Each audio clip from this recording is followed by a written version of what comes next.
Hello, thank you for joining me. My name is Helen Hare. I'm a Kent area demonstrator.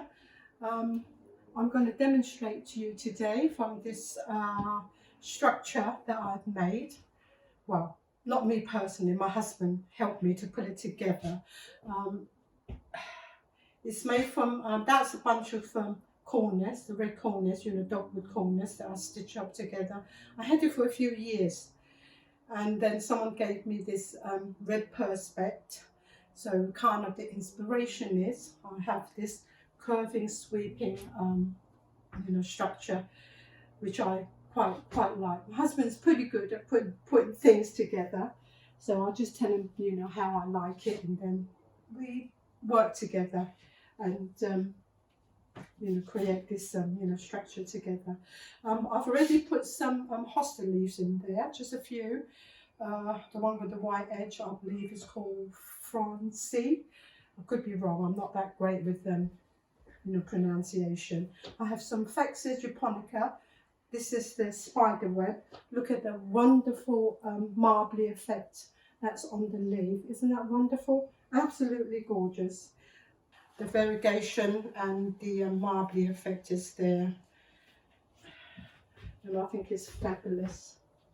Next, I have this wonderful, everyone's favourite. Well, is my, one of my favourite. It's a Senecio Angel's Wing, the white is silver or silvery white foliage that we all love. I love. I have a couple of these because they're quite easily propagated by cuttings. So, and at a moment where the weather is so glorious, beautiful blue sky, sunshine, they are so silvery white. It almost shimmers in the sun. It's glorious.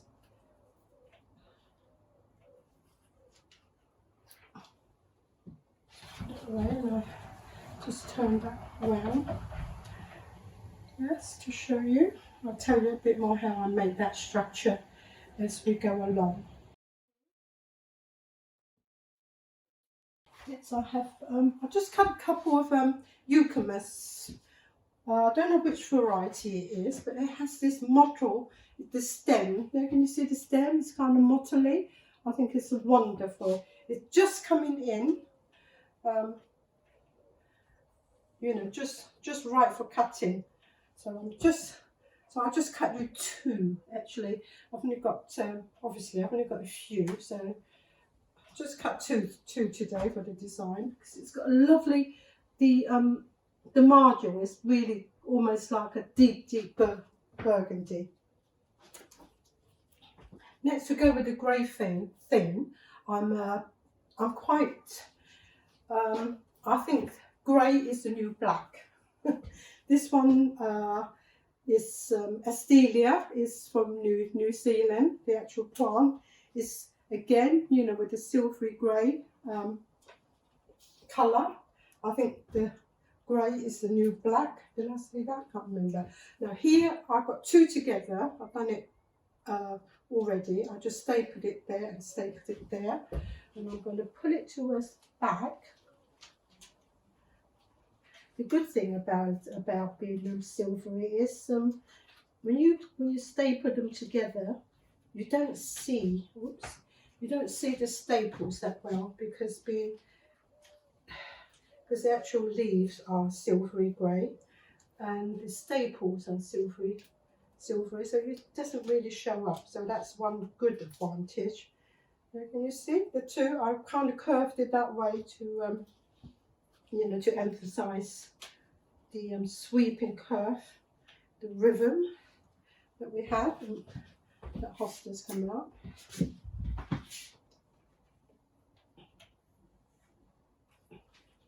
So you can see the foliage. I've got variegated white, and then the silvery grey, and then I have quite a few here that I curled and rolled already, just to save time. I have a couple of these plants. I don't know if anybody grow it. It's not 100% hardy. So what I do is I always have one in the pot and one in the garden. So if I lose one, then I always, you know, have another one. This one is a bit, structure is a bit fragile to, you can't hold it tight like you would with a normal block of foam. I'll drop one. I need that. Yes, I will put that one there. Yeah, that's coming this way. There we go. Okay. Oops, that's sliding off there. Oops. So, then I just went up to Marks and Spencer's and bought a bunch of this beautiful red roses, just to emphasise the, you know, the colour of the cornice. And the actually the perspex looks red. It's actually like an orangey red. So right, so the perspex was given me already on the stand. So what I've done is it was quite big. It wasn't how I wanted to use it, so I got my husband to cut it into pieces. Apparently they cut up quite easily, so he says, and I put it in a hot oven, about 150 degrees, only for a couple of minutes though, for about 2 minutes. Get it out quick and you'll find that it's really floppy. So you have to be really quick. You know, get yourself towels and everything ready, and then you kind of shape it to, you know, to the shape that you want. And it's quite fascinating. I love doing it, actually. It's quite fun to do, you know, because you can create the shapes that you want.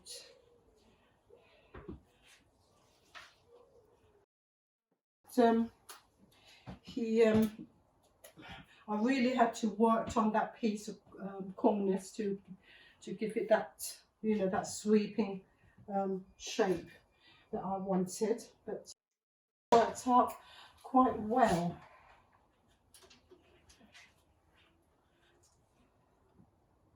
I just have one more there at the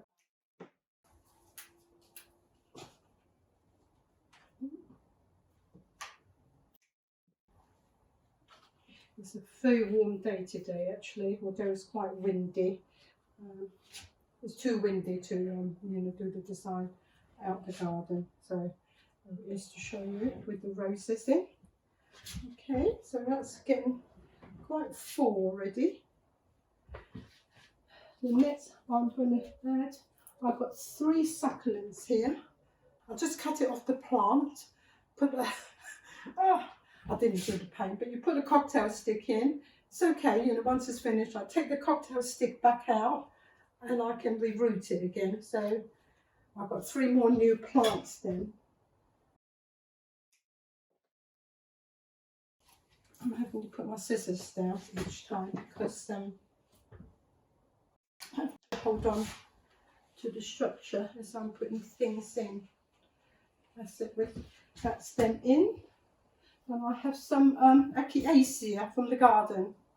This is actually an orange one. Can you see the petals? I just left 2 with the petals on, and these are the ones that I stripped the petals off. I think these has got a lovely texture, you know, really spiky texture, and it's a colour that goes with with the structure. I'm quite a keen gardener, so everything that I'm using is from the garden, other than the roses. I have got red roses as well, but obviously I haven't got this much.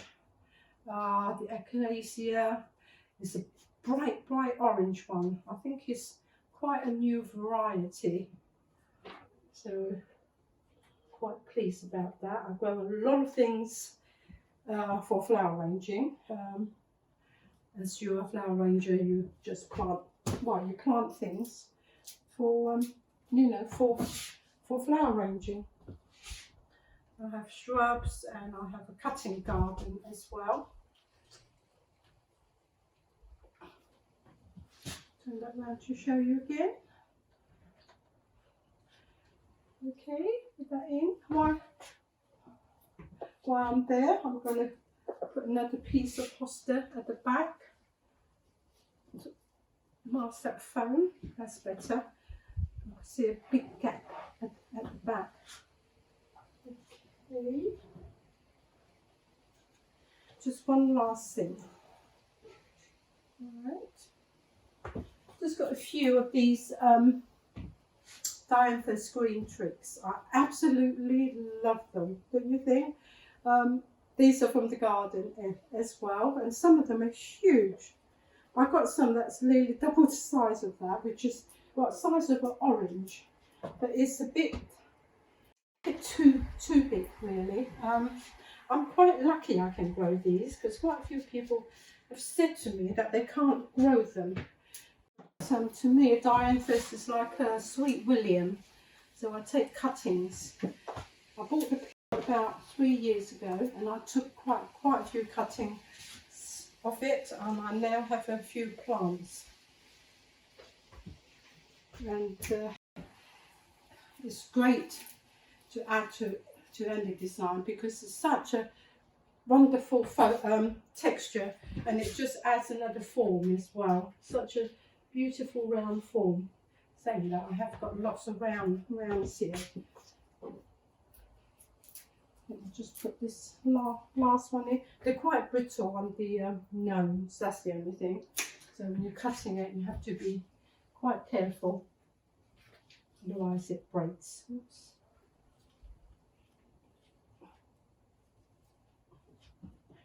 No. Like that one there, so maybe towards the back.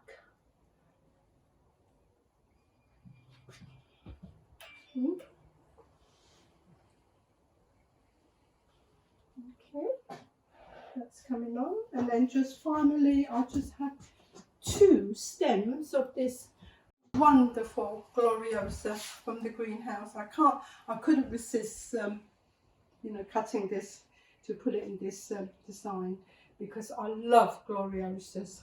They have got such a graphic shape, haven't they?